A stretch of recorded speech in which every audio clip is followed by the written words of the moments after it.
तर उद्या रामनवमी आहे।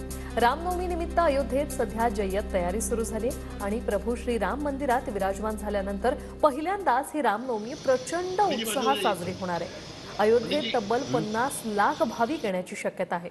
यामुळे भाविकांच्या सुविधेसाठी प्रशासनाकडून जय्यत तयारी करण्यात आलेली आहे।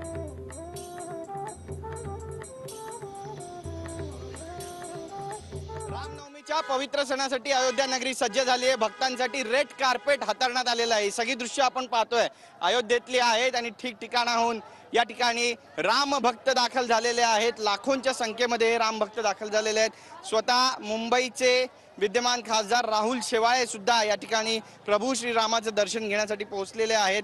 बाळासाहेबांचा खरं हिंदुत्वाचा जो वारसा आहे तो आम्ही जपतोय असा दावा सुद्धा ते या ठिकाणी करतायत। आणि आपण ही सगळी गर्दी पाहतोय। देशातल्या कानाकोपऱ्यातून झाडून रामभक्त जे आहेत ते रामललाच्या दर्शनासाठी प्रभू श्रीरामांच्या दर्शन घेण्यासाठी अयोध्या नगरीमध्ये दाखल झालेले आहेत। लोकांची भक्तांची ही पहिली रामनवमी आहे आणि तितक्याच मोठ्या उत्साहात ती साजरी होते। एखाद्या दिवाळीचं स्वरूप जे आहे ते या रामनवमीला प्राप्त झालंय।